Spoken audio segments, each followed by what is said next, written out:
Вітаю вас, друзі! Цієї ночі українські безпілотники знову атакували росіян. Багато прилетіло на тимчасово окупованих територіях, але дісталося і самій так званій Росії. Деякі росіяни раділи, деякі не дуже.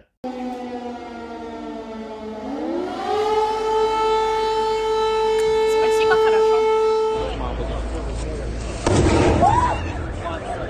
Відомо, що українські безпілотники завітали до Ярославля, де розташований той самий Ярославський нафтопереробний завод, проте немає інформації про результати влучань, але місцевий губернатор просив не їздити однією із трас, тому що її перекрили. Я не знаю, що там сьогодні було у Ярославській області, але відомо завдяки осінтерам, що практично усі нафтопереробні установки Ярославського НПЗ були пошкоджені внаслідок минулих атак. Взагалі, від початку цього року Україна атакувала практично усі великі нафтопереробні заводи так званої Росії у її європейській частині. У зв'язку із цим знову на болотах починається дефіцит бензину. У окремих регіонах зростають ціни, а на тимчасово окупованих територіях дефіцит вже дуже відчутний. Будет ограничен отпуск и продажа топлива на сети заправка ТЭС не более 20 литров на одну машину или на одну канистру. Найбільш проблемною ситуація є у Рязані та тимчасово окупованому Криму. Один росіянин записує відео і питає, як таке можливо. Готовы? Бам! Что это? Это отсутствие топлива в Крыму. Люди, которые ездят в Крыму на машине, миллионеры. Вы вообще видели цены на бензин?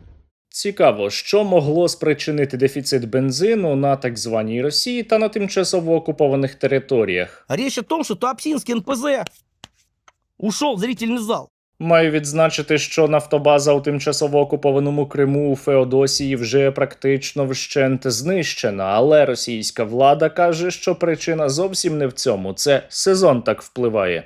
Сезон українських дронів. Это, кстати, связано и с сезонными профилактическими работами. Чим більше у росіян з'являється подібних проблем, тим більше вони розуміють, що, напевно, рухаються кудись не туди. Блин, ну когда? Куда? Зачем мы катимся? Я не понимаю.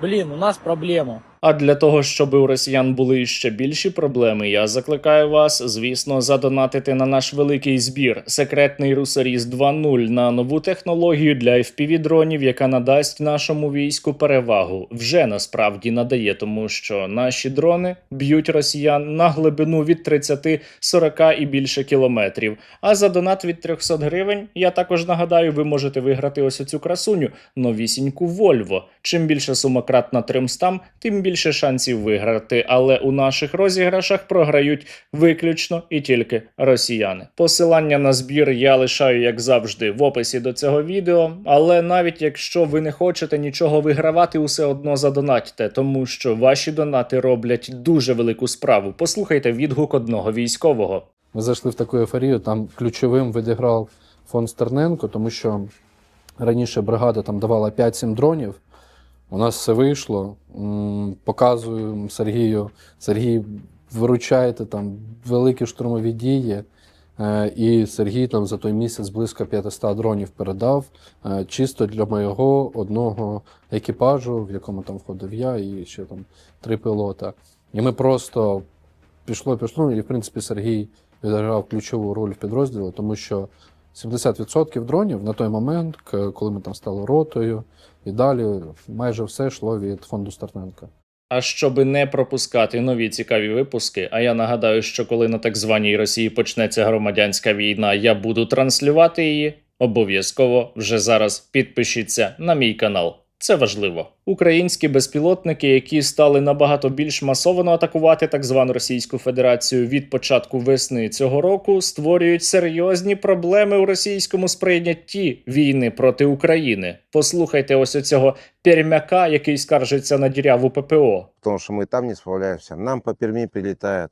Ну, что это, о чем говорит? Ну, то, что дырки есть. Російська протиповітряна оборона має дуже великі проблеми. Росіянам банально не вистачає ракет для того, щоб перехоплювати українські дрони. А ще українські дрони постійно вибивають російські зенітно-ракетні комплекси, яких і так не вистачає, які і без того стягнуті до Москви та резиденції Владимира Путіна. І тому деякі міста лишаються практично без прикриття. Казань. авиационный завод, вертолетный завод, Оргсинтез, нефтянки. Ни одного ЗРК не прикрывало. Ни одного. Никакого. І як я вже казав неодноразово, коли ми б'ємо по так званій Росії, важливий навіть не скільки кінетичний ефект, хоча, звісно, це впливає на економіку так званої Росії, а морально-психологічний. Чим частіше прилітають наші засоби, наші санкції до російських міст, тим більше росіяни хочуть миру. И как бы вот нам эта война вообще нужна.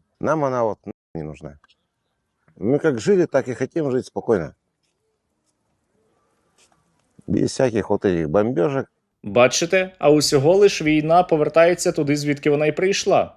Чим частіше ми б'ємо так звану Росію, тим більше невдоволення висловлюють навіть російські пропагандисти. Кажуть, усе це якось затягнулося, а обіцяли 3 дні і бути у Києві. Давай, Александр, ты, наверное, начнешь? Прямо скажем, специальная военная операция носит все характеристики затянувшегося конфликта. Затянувшегося. І це іще доволі така дипломатична оцінка. Інші пропагандисти кажуть прямо, треба закінчувати. Мы сейчас находимся в том положении, когда надо завершать эту войну. Не розумію, про яку таку війну він каже, адже відомо, що це спеціальна військова операція, яка йде По плану. Нещодавно взагалі сталося дещо дуже незвичайне для цієї недокраїни. Проти війни виступив цілий так званий депутат так званої Госдуми. Звати його Рінат Сулейманов, і він із КПРФ. Він заявив, що тиск на російську економіку зараз просто шалений і треба якнайшвидше закінчувати СВО. Щоправда, у 22-му році, на самому початку повномасштабного вторгнення, він казав, що із київським режимом треба домовлятися тільки на умовах капітуляції України. Зараз же і він, і багато інших росіян публічно говорять, що війну треба закінчувати. Але зачекайте, а як же побєда? І з побєдою досі не зрозуміло, що воно таке. Для начала же нужно сформулировать, что для нас победа. Четкого представления о том, как он будет завершаться, нет. Було би нечесно сказати, що лише українські глибокі удари по так званій Росії впливають на такі настрої росіян. Ні. Впливає також і ситуація на фронті, де у противника є невеликі тактичні успіхи, але в цілому фронт майже стоїть, і це визнають самі пропагандисти на кремлівських телеканалах. Здравствуйте. Действительно, зеленка уже встала, но такого эффекта, как ожидалось, она сейчас не оказывает. На некоторых участках мы продвигаемся, на некоторых участках, к сожалению, противник контратакует и кое-где даже имеет успехи.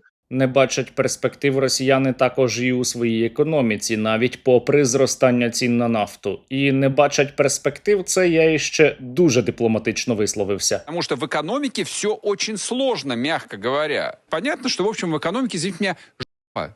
Усі ці фактори усе більше дратують росіян, і тому Владимир Путін замислився про те, щоби припинити війну. Ну як замислився? Принаймні про це кажуть західні медіа. Джерело Bloomberg повідомило про бажання Путіна завершити війну до кінця цього року. Багато представників російської еліти перебувають у нервовому стані. За словами співрозмовників агентства, деякі високопоставлені чиновники у Кремлі вважають, що війна в Україні зайшла у глухий кут і немає зрозумілого шляху для її завершення. Сам Владимир Путін хотів би завершити війну до кінця року, каже один зі співрозмовників. Але є одне дуже важливе але. Путін хоче завершити війну до кінця 26-го року, але тільки на умовах, які він сам вважатиме побєдою. Він хоче отримати контроль над усім Донбасом і досягти широкої угоди про безпеку із Європою, яка фактично визнає територіальні завоювання так званої Російської Федерації. Перефразовуючи, глобально нічого не змінилося. Владимир Путін не зможе захопити Донецьку область до кінця цього року, а навіть якщо йому це і вдасться, він далі почне висувати нові умови. Він казатиме, ну віддайте тепер мені Дніпропетровську область, наприклад. Та навіть якщо ми із вами уявимо, що справді Путін захоче припинити війну, от просто так, усе одно це буде тимчасове перемир'я, тимчасова пауза. Потому что, я думаю, никто реально не верит, что с киевским режимом может быть какое-то мирное урегулирование. Речь может идти только о перемирии на несколько лет, после чего обязательно военный конфликт возобновится. Давайте будемо реалістами. Владимир Путін просто так не піде на припинення війни проти України. Якщо йому буде треба, якщо він буде бачити, що справи геть погані, то він готовий буде оголосити нову мобілізацію. Це створить нам деякі дуже відчутні проблеми, але глобально так званій Росії не допоможе через тотальне домінування дронів на полі бою. Просто росіяни почнуть дохнути набагато більше. Єдиний справді можливий сценарій, коли так звана Російська Федерація припинить війну проти України, буде тоді, коли вона просто буде неспроможна цю війну продовжувати, коли політична система так званої Російської Федерації буде зруйнована. І для цього ми маємо посилювати тиск на саму так звану Росію. Маємо бити її ще більше і більше. Удары беспилотников по России не носят хаотичный характер, а решают вполне конкретную задачу. Это террористические удары, преследующие цель инициировать в стране революционный взрыв. Все, больше ничего. Разом із тим ми повинні провести у нас армійську реформу, і зовсім скоро вона розпочнеться. Слідкуйте за оновленнями, а ще ми повинні здобувати технологічну перевагу. Если мы проигрываем технологически, мы проигрываем в результате. Все. Все. Деякі наші технологічні переваги вже дають серйозний результат, перерізаючи російську логістику на глибину від 50 кілометрів. І для того, щоб російська логістика різалася іще частіше, я прошу про ваші 2 гривні, прошу задонатити на наш збір, який досі триває. Начали кошмарить, по-другому не скажешь, трассу Новороссия. Выдвигались обратно и подверглись опасности со стороны противника. І ще один дуже важливий нюанс. Я постійно, от коли ми працюємо у фонді, кажу, що ми можемо мати ідеальний, найкращий, найтехнологічніший дрон, але від цього не буде сенсу, якщо цих дронів у нас не буде дуже багато. Тому, крім якісної переваги, ми повинні мати іще перевагу кількісну. Це дозволить нам іще більше бити противника. Це дозволить використовувати безлімітну кількість дронів для того, щоб знищувати усю російську піхоту. Там, де ми зможемо дістатися. Но при этом дронов у противника становится все больше. Если раньше могли применять по 2-3 на одного человека, сейчас уже десятками вылетают дроны для того, чтобы замедлить наше продвижение. Зараз Російській Федерації дуже боляче. Але цього недостатньо, як і нашої з вами русофобії. Росіянам має бути невимовно боляче. Кожна російська мерзота, яка прийшла на нашу землю, має горіти. Війна повинна повертатися до кожної російської домівки. Кожен окупант, який став на нашу землю, повинен лишитися без ніг. І для цієї прекрасної цілі наші воїни завдяки вам за минулу добу отримали іще 150 нових FPV. Бажаю здоров'я. Ми воїни 36-ї окремої бригади морської піхоти, батальйону безпілотних систем «Вартові». Хочемо виразити подяку Сергію Стерненко та його спільноті за ці надані 30 дронів. Більше дронів, менше русні. Дякуємо. Слава Україні! Героям слава! Підрозділ «Гарпун» дякує спільноті Стерненка та пану Стерненко особисто за надані нами свої перехоплювачі Hornet F-10 в кількості 50 штук. Частина з них вже виконує задачі на бойових позиціях. Велике вам дякую, слава Україні! Підрозділ «Гарпун» хоче подякувати спільноті Стерненка та пану Стерненко особисто за надані нами перехоплювачі Hornet F-10 в кількості 50 штук. Частина з них вже виконує задачі на бойових позиціях. Велике вам дякую, слава Україні! Героям слава! Для того, щоб росіяни справді захотіли припинити війну проти України, їх треба бити, бити і бити. Щоби вони отримували по своїх немитих пиках іще більше, будьте у війську або для війська і максимально допомагайте силам безпеки та оборони України.